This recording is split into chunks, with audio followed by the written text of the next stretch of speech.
प्यारे बच्चों, good evening. आज हम लोग फिजिक्स की क्लास में कैपेसिटेंस के न्यूमेरिकल देखेंगे। तो आइए देखते हैं कैपेसिटेंस के कुछ अच्छे बढ़िया बढ़िया न्यूमेरिकल्स। स्टार्ट करते हैं इजी क्वेश्चन से, बट थोड़ा टेक्निकल क्वेश्चन है, ध्यान दीजिएगा। C1, C2 और C3, C1, C2 और C3 तीन कैपेसिटर अलग अलग धारिता के इस प्रकार जुड़े हैं ए और बी बिंदु से। यहाँ पर एक कंडक्टिंग वायर C2 की प्लेटों के बीच में जुड़ा है, एक चालक तार जुड़ा हुआ है। हमें CAB निकालना है, हमें टोटल धारिता ए और बी के बीच निकालनी है। C1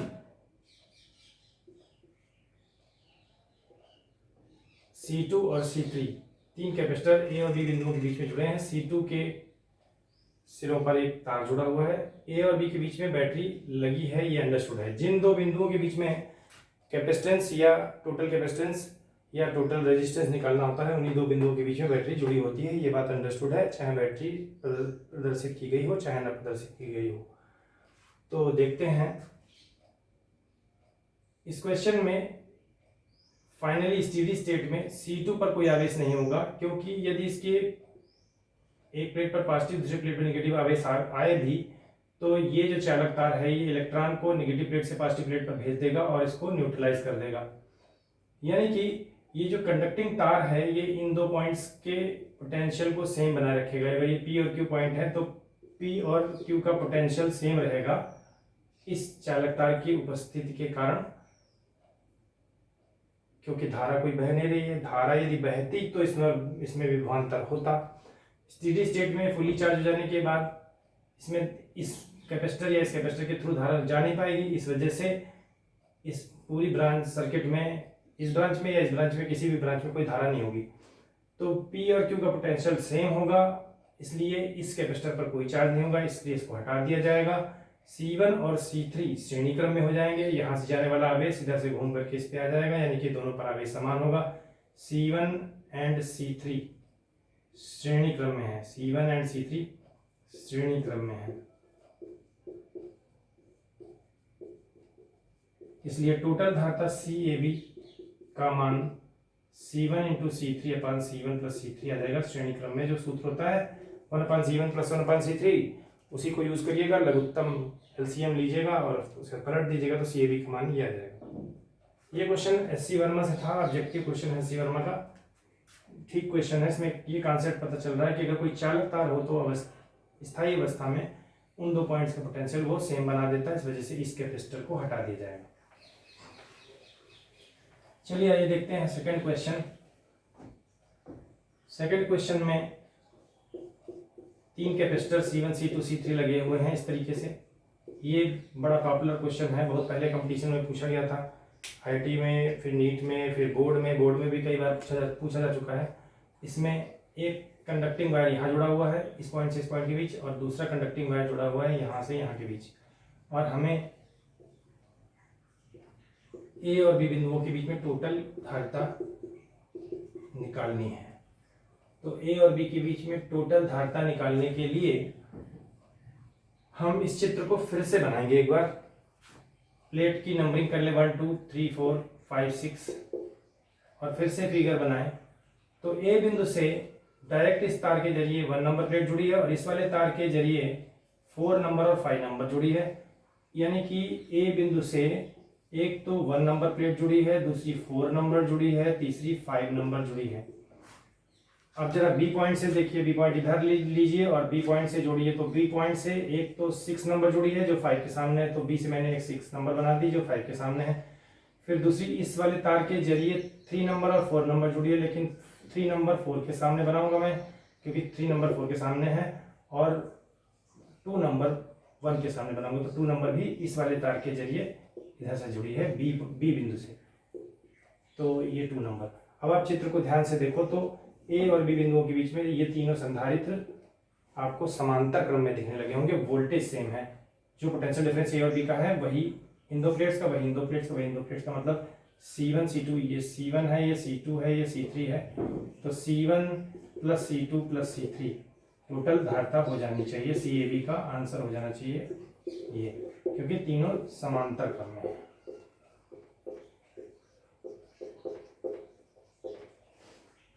तो इस चित्र से इतना नहीं स्पष्ट होता, लेकिन इस चित्र को जब हम कन्वर्ट करते हैं तो हमें पता चल जाता है कि ये तीनों समांतर क्रम में है। आइए एक क्वेश्चन और देखते हैं।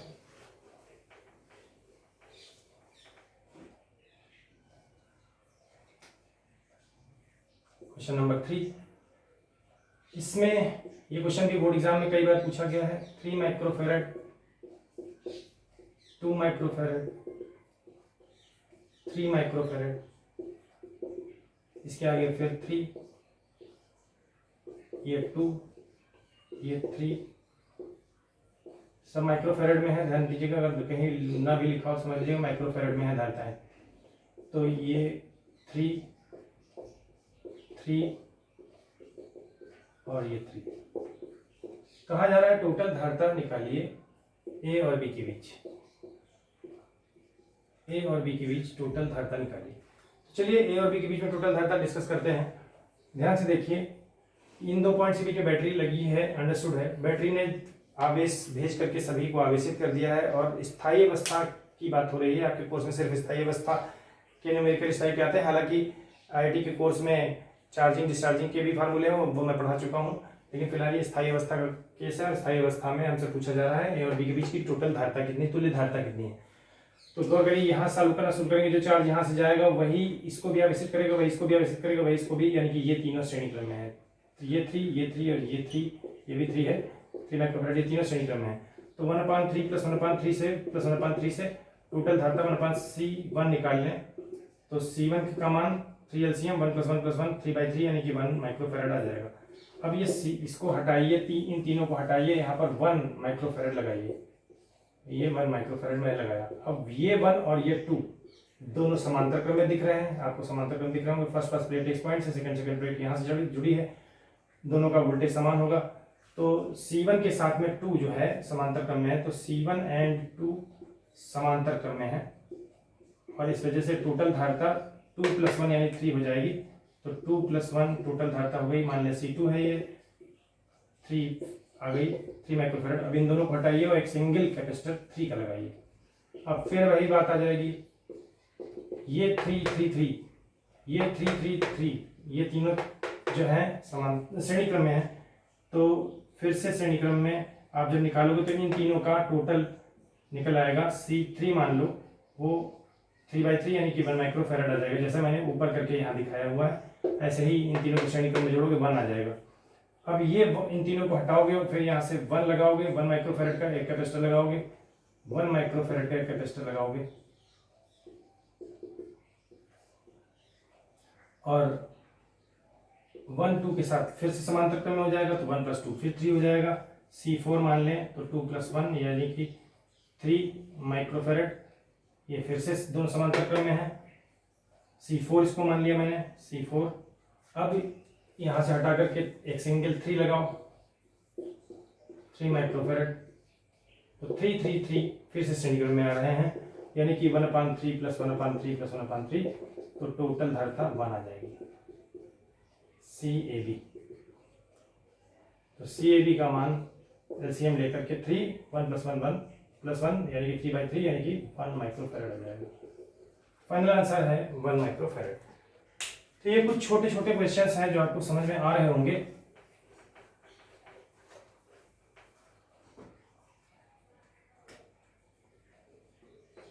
फिर मैं एक क्वेश्चन और पेश कर रहा हूं।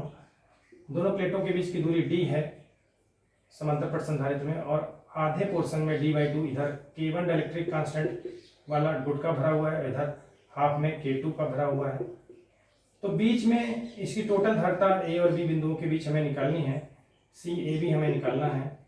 तो CAB निकालने के लिए हम बीच में यहाँ पर एक अपने मन से धात्विक प्लेट मान लेंगे।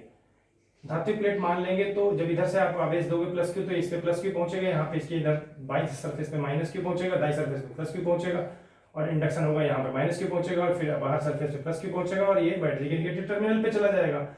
तो आप देख रहे होंगे कि इस चित्र को हम देखें तो हम ऐसे बना सकते हैं। इस बीच में जो हमने प्लेट ली है इसके दो पार्ट कर लें। बायां पार्ट, जो बायां सरफेस है वो इस वाली प्लेट के सामने मिल करके एक कैपेसिटर का निर्माण करेगा जिसकी धारिता C1 है, और दाहिना सरफेस इधर वाली प्लेट के सामने रख दिया जाएगा और इस तरीके से दो कैपेसिटर बन जाएंगे C1 और C2 धारिता के। और इसमें भरा हुआ डाइलेक्ट्रिक K1 कांस्टेंट का होगा, इधर K2 कांस्टेंट का होगा। ये डिस्टेंस हाफ d/2 और इधर वाली हाफ d/2 दी हुई है।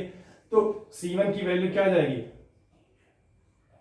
K1 epsilon not A by plate area A दिया हुआ है, तो K1 epsilon not A by D/2, और C2 का माना जाएगा K2 epsilon not A by D/2। C1 और C2 श्रेणी क्रम में दिख रहे हैं आपको, तो टोटल धारिता C1 इंटू C2 अपन C1 प्लस C2 सूत्र से C1 C2 के मान पुट करें, C1 C2 का मान पुट करें यहाँ पर और सॉल्व करें तो answer 2 epsilon not A by D और ब्रैकेट में K1 इंटू K2 अपन K1 प्लस K2 आ जाएगा। इसी प्रकार अगर हम दो डाइलेक्ट्रिक हाफ एरिया में भरें, अपर A/2 एरिया में एक डाइलेक्ट्रिक भरें और लोअर नीचे वाले हाफ एरिया में A/2 में दूसरा डाइलेक्ट्रिक भरें, तो इस वाले चित्र में ये B पार्ट है, ये A पार्ट है क्वेश्चन का। तो B पार्ट में आप देखिए दूरी तो D ही है, दूरी मैंने D ही ली है, लेकिन हाफ एरिया में A/2 और A/2 एरिया में दो डाइलेक्ट्रिक K1 और K2 कांस्टेंट के भरे हुए हैं। तो इस चित्र को हम ऐसे समझ सकते हैं कि ऊपर वाले की धारिता C1 है, नीचे वाले की धारिता C2 है, दोनों यहाँ से बीच से कट कर दीजिए। ऊपर वाला एक ये संधारित्र, दूसरा नीचे वाला संधारित्र, दोनों समांतर क्रम में जुड़े हुए आपको दिखने लगेंगे इस प्रकार से।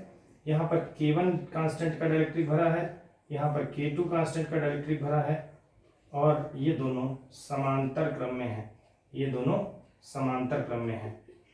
तो गौर करें C1 की वैल्यू क्या है, K1 epsilon not A/2 by D, और C2 का मान है, ये C1 का मान है, और C2 का मान इसी तरीके K2 epsilon not A/2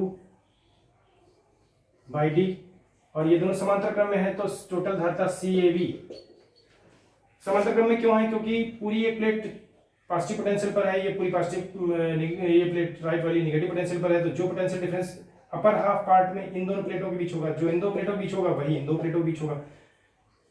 potential difference नीचे वाले पार्ट में और ऊपर वाले पार्ट में सेम होगा, इसलिए समांतर क्रम होगा। और समांतर क्रम में C1 प्लस C2 सूत्र लगाएंगे और C1 C2 की जब वैल्यू पुट करेंगे तो एप्सिलॉन नॉट A/2D कॉमन हो जाएगा और अंदर आ जाएगा K1 प्लस K2, ये CAB का मान आ जाएगा। तो आप देख रहे हैं मैंने 4 क्वेश्चन पेश किए हैं आपके सामने, और नेक्स्ट वीडियोस में और क्वेश्चन में पेश करता हूँ।